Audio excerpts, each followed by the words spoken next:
Queridos e abençoados irmãos da Associação Beneficente Espírita Caminheiros do Bem, é um grande prazer, é um imenso prazer estar novamente com vocês. Não sendo acolhida com sorrisos, com abraços ternos, carinhosos, como eu sempre sou recebida nessa casa, que é a casa do meu coração, através de irmãos tão queridos que me acolhem com tanto amor e carinho. Mas através desse meio que a espiritualidade nos beneficiou, nos disponibilizou, que é a tecnologia.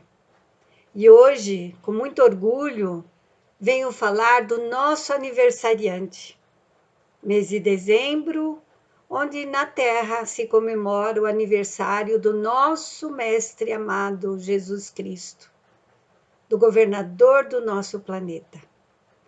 Então hoje eu vim aqui para falar quem é Jesus Cristo para mim e ao mesmo tempo para que todos possam refletir quem é Jesus Cristo para você. Onde que foi seu encontro com Jesus? Onde? Eu sei onde foi o meu encontro com Jesus. E o seu? E sua estrada de Damasco?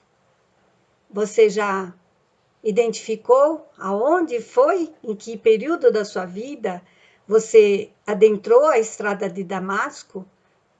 Você ainda está Saulo ou você caminha para Paulo?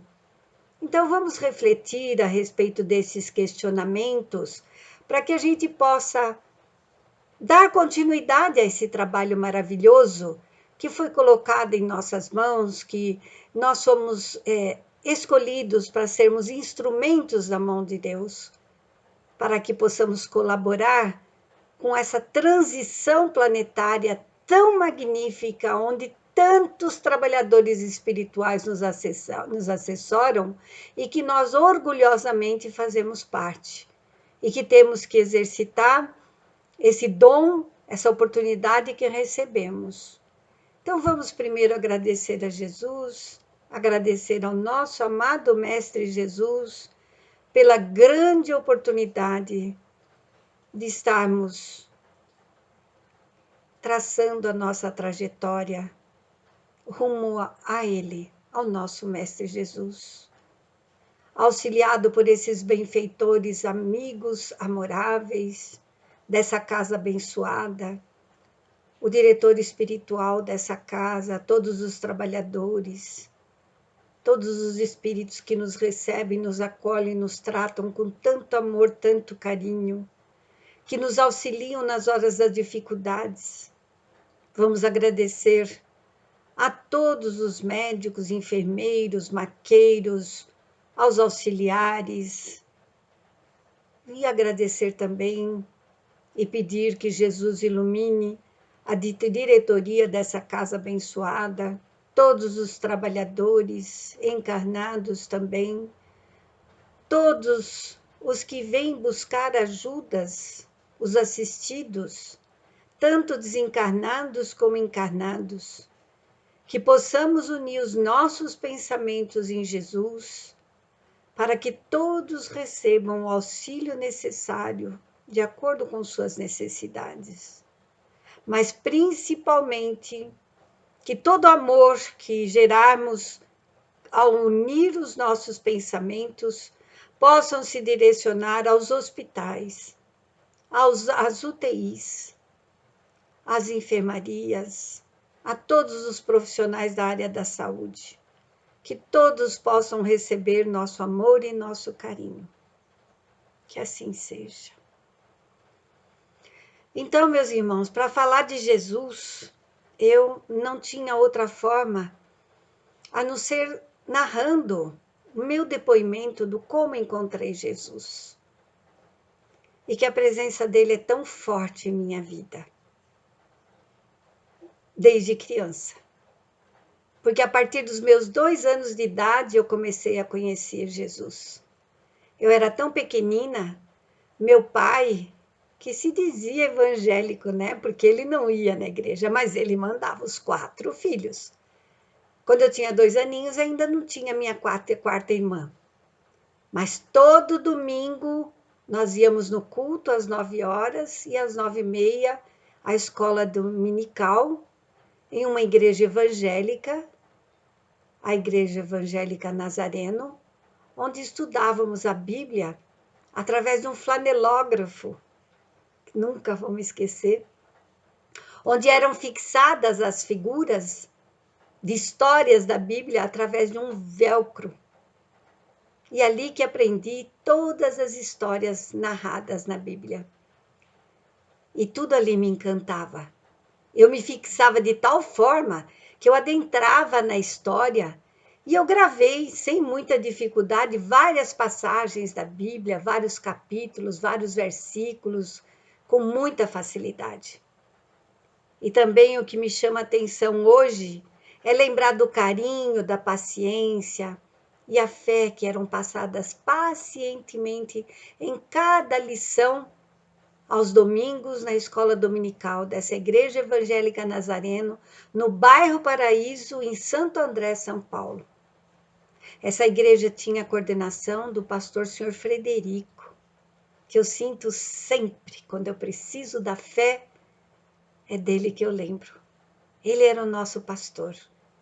Ele foi o meu pastor, meu mestre espiritual, sem que eu ao menos sonhasse que ele fosse ter tanta importância na minha vida. Um alemão muito alto, ele transmitia amor, segurança, carinho. Eu nunca vi ele bravo, nunca vi. O acolhimento dele era incrível. E a fé, que era tão visível nas preces dele. Toda vez, no final do culto, que ele ia fazer oração, e ele nos ensinava que era para a gente ficar com os olhinhos fechados, porque aí a gente não via o que o amiguinho do lado fazia. E eu abri os olhos. E ele lá em cima, no púlpito, ele fazia as orações. Eu gostava tanto de ouvir o culto dele, mas a oração dele me transmitia muita fé. Ele colocava as mãos assim e colocava aqui, fechava os olhos com aqueles óculos grandes, com a armação preta, aquele cabelo penteado bem rente à cabeça. Ele era bem alto, para mim parecia tão grande. E ele fazia a oração com tanta fé que eu aprendi ali a minha fé. Porque parece que ele estava em contato com Deus quando ele orava. E foi ali que eu assimilei a minha fé. E depois, ali na escolinha dominical, a gente aprendia através do flanelógrafo todas as histórias da Bíblia. A história de José, a história de Jonas na barriga da baleia, a história de Davi no cestinho, todas as histórias de Jesus com a tia Cate, com a tia Ana, com o tio Fred, Alzira, Irene, todos da família do seu Federico. Então ali nós éramos acolhidos com muito amor e carinho. Eu e meus 3 irmãos, todo domingo íamos à igreja. O meu pai, na ignorância dele espiritual, na ignorância dele intelectual, ele deu a melhor coisa que ele podia dar para a gente, que foi o conhecimento de Jesus, o caminho de Jesus. E foi aí o meu primeiro encontro com Jesus, a minha primeira estrada de Damasco. E um dos vários versículos da Bíblia que me chama a atenção e que a gente recitava cada domingo para a gente mostrar-se presente na hora da chamada na escola dominical, a gente decorava um versículo da Bíblia. E também aonde que estava escrito. Por isso que eu sabia tanto as passagens da Bíblia. É por isso que a gente sabe tanto as passagens da Bíblia. Lá em João 14:6, disse Jesus: eu sou o caminho, a verdade e a vida. Ninguém vem ao Pai senão por mim. Então, este é Jesus para mim. O caminho, a verdade e a vida. Desde então, eu procurei sempre tudo que eu fiz recorrer a Jesus. Todas as dificuldades, por mais dificuldades que eu tenha passado na minha infância, e foram muitas, eu sempre tive fé e sempre recorri a Jesus para auxiliar-me a vencer. E eu nunca pensava que ele ia me libertar da dor, não, eu pensava que ele ia ajudar eu a vencer a dor, a transpor aquela dificuldade. E eu orava olhando para o céu, olhava para uma estrela, especificamente, uma estrela, e ali eu fazia as minhas preces para aliviar a dor da minha alma infantil. E uma coisa, sempre eu penso que Jesus não morreu para nos salvar, não. Para mim, Jesus não morreu. Ele viveu para nos mostrar o caminho da salvação. Eu nunca gostei muito de ver os filmes da morte dele, e aquilo me causava tanta angústia. Ver ele ser açoitado, ver ele ser crucificado todo ano, eu nunca gostei. Eu gosto de pensar em Jesus vivo à nossa frente, nos mostrando o caminho. Por isso que eu digo e gosto que eu sou o caminho, a verdade e a vida. Ninguém vem ao Pai senão por mim. Então, tudo que nós passarmos, é só seguirmos os aprendizados, os ensinamentos de Jesus. Jesus, ele mesmo, sempre me cuidou. Eu sempre me senti muito protegida. Sempre que os mentores me mostravam o caminho, que me direcionavam, que me livrou de muitos males que me cercaram, que clara e evidentemente eles me pouparam, me protegeram para que não acontecesse o pior comigo. E tudo que eu precisei sempre eu tive. Tudo que eu tinha que fazer, sempre as coisas vinham para mim de uma forma que, olha, está aqui, o alicerce está aqui, a base, agora faça a sua parte. Então, tudo que eu tinha que fazer para servir Jesus, ali tinha o alicerce, a base, a estrutura. E ali na igreja que eu fui criada, até cerca dos 30 anos de idade, nunca me cobraram de eu me converter através do batismo. Eu via muitos batismos, eu achava muito lindos os batismos que eram feitos lá. Só que eu nunca senti necessidade de me batizar. E eles nunca fizeram diferença de mim ou dos meus outros 3 irmãos, que ali também frequentavam, porque nós não nos batizamos. Eu não sei realmente explicar por que eu nunca me batizei. Mas eu não me batizei. E nunca houve discriminação, limitação, cobrança. Nós éramos aceitos, somente éramos aceitos ali, como cristãos. E eu aprendi no decorrer da minha vida a amar todas as religiões. Eu busquei em tudo que mostrasse novos caminhos que levavam a Deus, eu busquei aprender. Sem julgamento, sem discriminação, eu aprendi.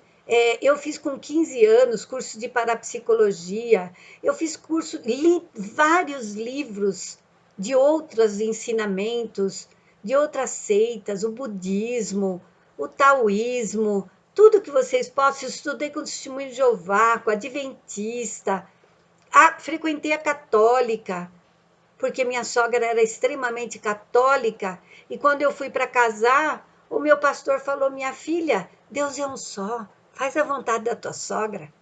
E eu me casei na católica, ele foi na minha casa me abençoar, batizei meus filhos na católica, porque minha sogra, para ela, era muito importante, meus filhos foram criados na católica, eu frequentei a católica por bons anos. O padre era muito meu amigo, sabia que já na época eu era espírita, ele sabia que eu era espírita, e ele tinha muita confiança, muita amizade comigo.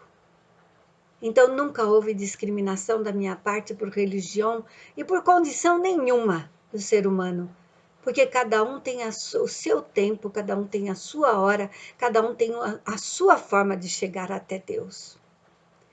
E lá, meus irmãos queridos, em João 10:9, Jesus diz: eu sou a porta, se alguém entrar por mim, salvar-se-á.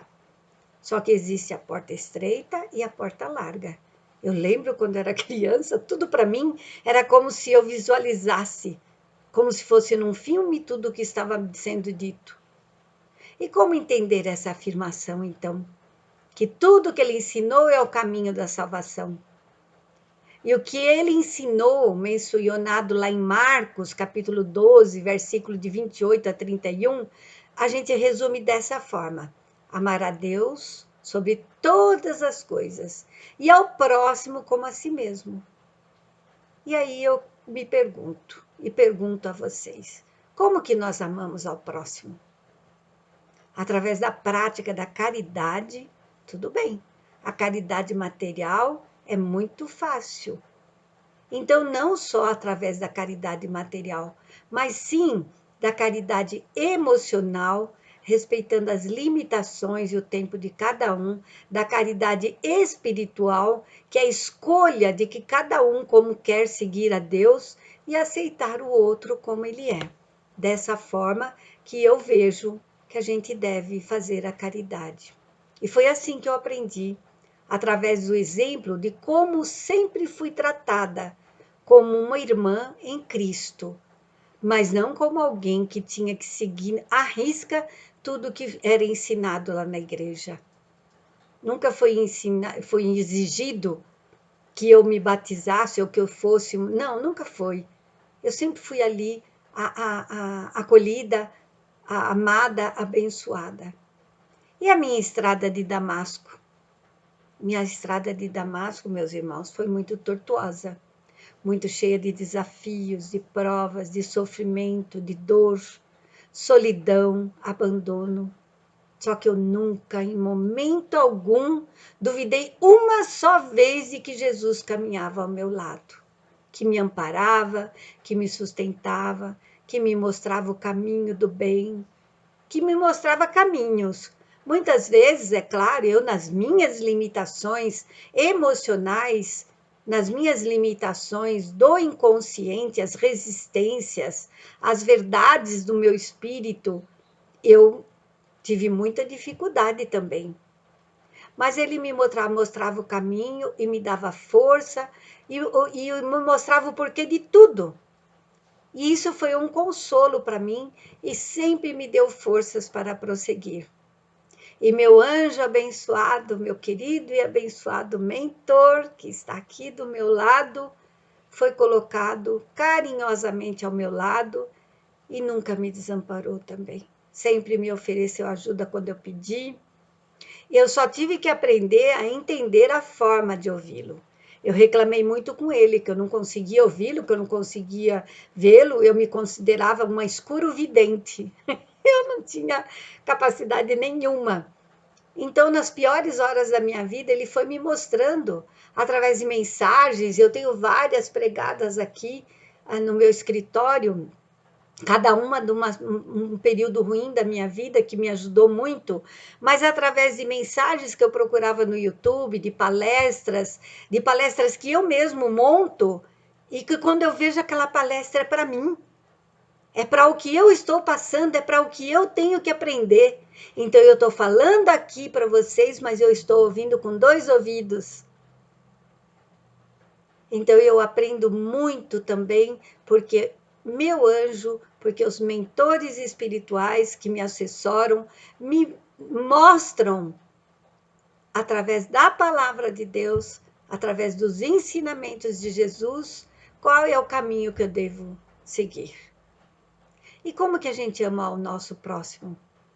Sim, nós sabemos que é através da caridade. Só que a verdadeira caridade aceita o outro na essência, na sua verdade. Porque cada um, se nós formos conversar com uma pessoa, com um casal, uma pessoa chega, conta a versão dela, está sofrendo, mostra como ela está sofrendo, a história dela é verdadeira, a dor dela é verdadeira, as razões dela são verdadeiras. Mas se você coloca o marido num outro dia, no mesmo lugar dela, a verdade dele é real, a dor dele é real, as queixas dele é real, os motivos dele são reais. Então, o que está havendo? Um desencontro. Então, primeira coisa, eu tenho que aceitar a essência de cada um, a verdade de cada um. A gente não se deve se colocar na frente do outro simplesmente para dizer o que ele deve fazer. Nós não podemos nos colocar na frente do outro porque ele pode tropeçar em nós. Ele vai fazer aquilo que nós achamos que é melhor. Só que pode não ser o melhor para ele. Pode ser que ele faria de outro jeito, que talvez prolongasse um pouquinho mais o caminho dele. Pode ser que ele aceite a nossa sugestão e que ele se dê bem. E nós também não podemos caminhar atrás do outro, porque nós não vamos poder amparar as quedas deles, resolvendo tudo por eles, passando a mão na cabeça, pagando contas pelos usuários de drogas, pagando traficante. Ou não, nós não vamos fazer isso. Porque eles têm que aprender a vencer os próprios obstáculos. Eles têm que encontrar o melhor caminho para as próprias dificuldades deles, com próprias iniciativas, no tempo certo de cada um. Então, o que nós temos que fazer? Somente estender a mão quando as pessoas nos pedir. Aí a gente não dá a resposta, a solução, mas a gente caminha junto da pessoa. É assim que o nosso anjo de guarda faz conosco. Ele respeita o tempo de cada um de nós, caminhando do nosso lado, somente minimizando as dores com o auxílio deles. E assim, meus irmãos queridos, que faz o Espiritismo. O Espiritismo, na verdade, que foi a bênção maior da minha vida. Eu fui uma evangélica devota, eu frequentei a Igreja Católica, tinha respeito, amava. E quando eu frequentava a missa era com amor, com meu coração, nunca discriminei nem julguei nada, mas o Espiritismo veio me dar respostas. O Espiritismo realiza o que Jesus disse do Consolador prometido. O conhecimento das coisas, fazendo com que o homem saiba de onde vem, para onde vai e por que está aqui na Terra. Então, nós temos que pensar que tudo tem um motivo. Não podemos pensar que tudo é somente uma tortura, que está horroroso, como o momento que nós estamos passando. Quantas transformações aconteceram e ninguém olha as transformações que aconteceram com essa crise. Então, nós temos que aprender a enxergar o objetivo. Por que nós estamos aqui? E aí nós somos atraídos para os verdadeiros princípios da lei de Deus e consolados pela fé e pela esperança. Isso lá Allan Kardec diz no Evangelho segundo o Espiritismo, no capítulo 6, no item 4. E aí é o questionamento. Ainda estáis Saulo? O livro que eu mais amei na minha vida foi Paulo de Tarso. Paulo de Tarso, eu aprendi depois de tantos anos que foi ele que escreveu 17 livros da Bíblia e que mesmo não tendo conhecido Jesus, foi um dos apóstolos mais devotos de Jesus. Foi muito lindo esse livro para mim. Saulo, ele amava a Deus sobre todas as coisas, da forma que ele aprendeu. Ele defendia. E tomado até pela ignorância e pela falta de conhecimento, ele errou muito, é claro, ele matou em nome de Deus, matou muitos cristãos. Só que o encontro dele com Jesus na estrada de Damasco, que o cegou de tanto brilho que tinha Jesus, abriu os olhos dele para uma nova verdade, uma nova esperança. Mas não sem resgatar os débitos que ele causou, das dores que ele causou.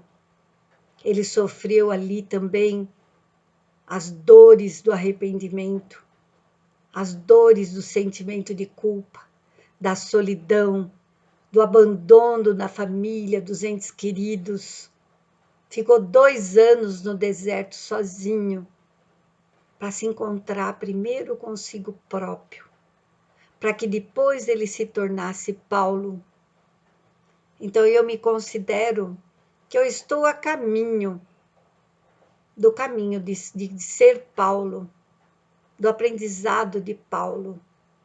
E eu luto todos os dias da minha vida, constantemente, para ter as minhas mãos limpas. Essa passagem de Paulo, para mim, é a mais preciosa de todas. Porque ter as mãos limpas é eu dizer para vocês o que eu faço comigo. É eu aplicar primeiro em mim, para depois dizer ao outro o que ele deve fazer. Porque quando eu faço isso, as pessoas leem em mim que eu estou falando a verdade. Eles internalizam aquilo que a gente passa, porque eu apliquei primeiro em mim. Eu tentei primeiro ter essa voz moral, essa força moral interna, que é através da prática do aprendizado na minha própria vida, na minha pessoa. Então, talvez a maior caridade que a gente pode fazer à doutrina espírita é divulgar o seu conteúdo. Esse conteúdo consolador e esclarecedor. E esse é meu caminho para estar em Paulo. É estar sempre estudando, é estar, entender a doutrina, divulgar, partilhar essa doutrina maravilhosa que nos esclarece, que nos dá esperança e que clareia tudo à nossa volta. É isso sim, mas principalmente aplicar o que eu assimilo nesse aprendizado na minha própria vida, comigo mesmo. Isso para mim é ter mãos limpas. Mudando, eu sou exemplo de que a prática e o conhecimento da doutrina pode me abrir a porta para uma nova vida de bênçãos, uma nova vida de esclarecimentos, uma nova vida que pode me mostrar novos caminhos. Mas não sem passar pelas dificuldades, meus irmãos. Não, nem impossível. As dificuldades, elas são para a gente se libertar das nossas amarras do passado. Dói sim, nossa, dói. Quantas vezes no dia a gente não se sente solitário, a gente não se sente abandonado, a gente não sente a dificuldade, o peso.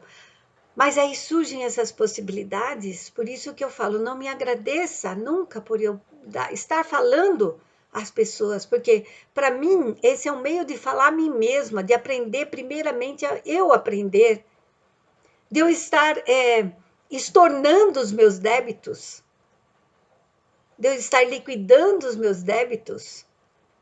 Eu tive a oportunidade de saber de várias coisas que aconteceram comigo para que eu suportasse o peso da caminhada e que não desistisse. Eu jamais pensei em desistir por causa do conhecimento que eu tenho. Por causa do conhecimento do que eu tenho, do porquê também. Então é isso que nós temos que fazer. Nós temos que orar muito, e principalmente nesse momento de pandemia, as pessoas estão desestruturadas, desorientadas, não estão assimilando como um aprendizado. Essa pandemia, ela veio para nos brecar, para nos ensinar a olhar para nós mesmos, para nos instruir aos valores da nossa família. Se vocês perceberem, olha, o trabalho, que é o que nós mais trabalhamos com seriedade, em que a gente tem horário, tem disciplina, tem hierarquia, tem distribuição de tarefas, tem deveres para ter vantagens, que é o salário, que a gente não mede esforços para não faltar, porque perde um dia de trabalho. Pelo trabalho nós fazemos tudo. Então, o que a vida fez? A vida botou o trabalho dentro de casa. Eu tenho que trabalhar em casa com a mesma seriedade. Só que as famílias ficaram desorientadas, porque juntou o trabalho, que é uma responsabilidade tão grande, com algo que não se tinha responsabilidade nenhuma.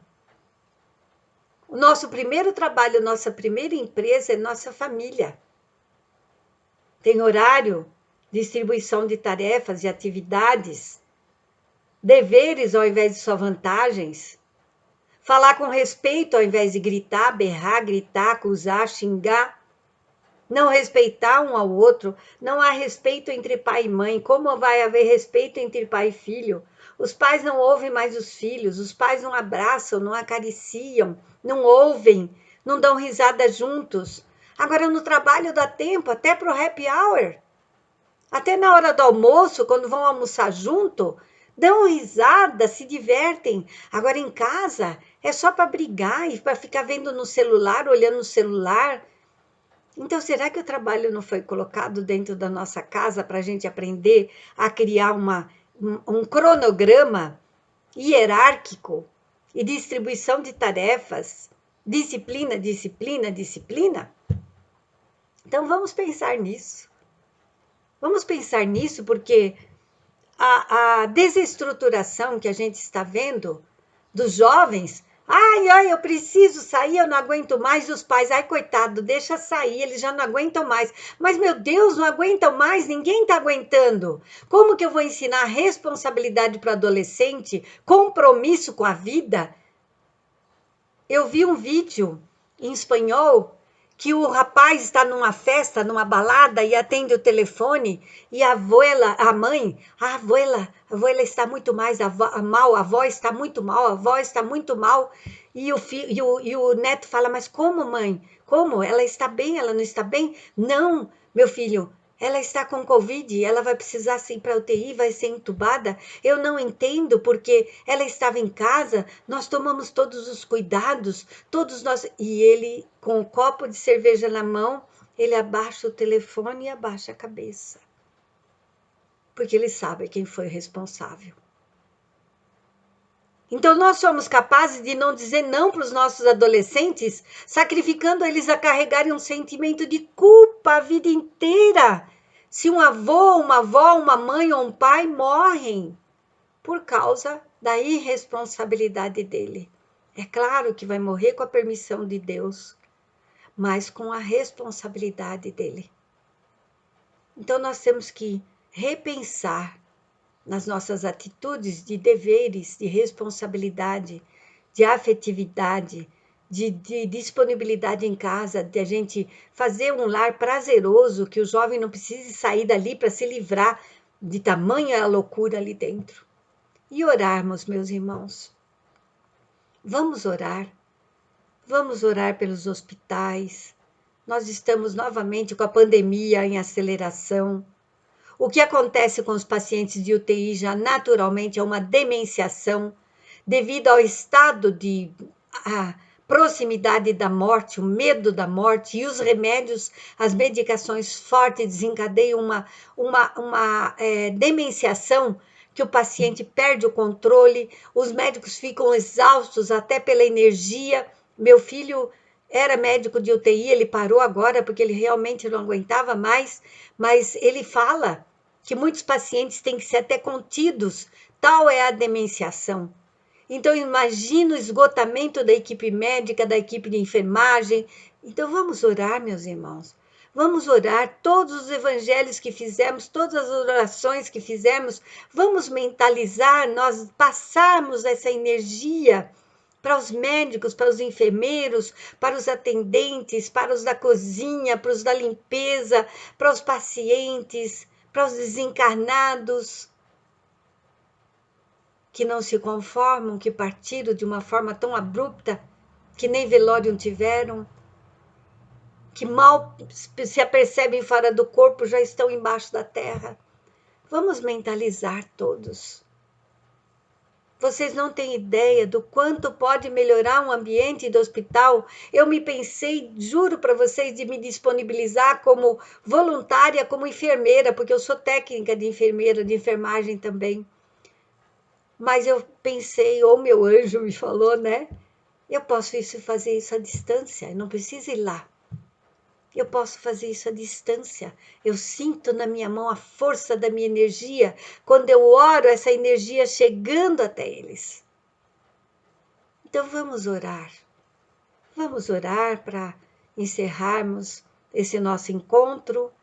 Uma prece agradecendo a Jesus por ser nosso mestre, governador do nosso planeta, por nos estar dando a oportunidade de fazermos parte dessa transição, dessa transformação, e que nos auxilie cada vez mais a doarmos o melhor de nós. Vamos encerrar com a oração que ele nos ensinou, para que ela se expanda a todos os hospitais, a todos os lares, a todas as pessoas que precisam desse amor, dessa luz nesse momento. Pai nosso que está no céu, santificado, Senhor, seja o vosso santo e bendito nome. Venha a nós o vosso reino, seja feita a vossa vontade, assim na terra como no céu.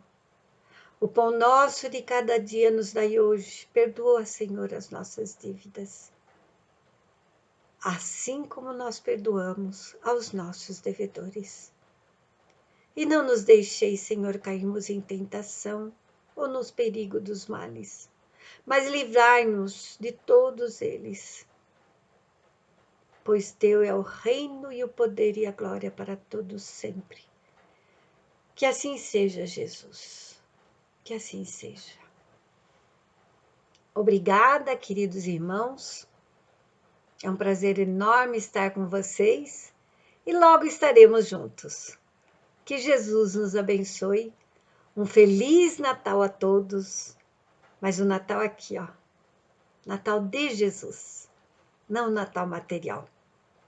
Vamos usar o nosso Natal para orarmos em benefício de todos. Que assim seja.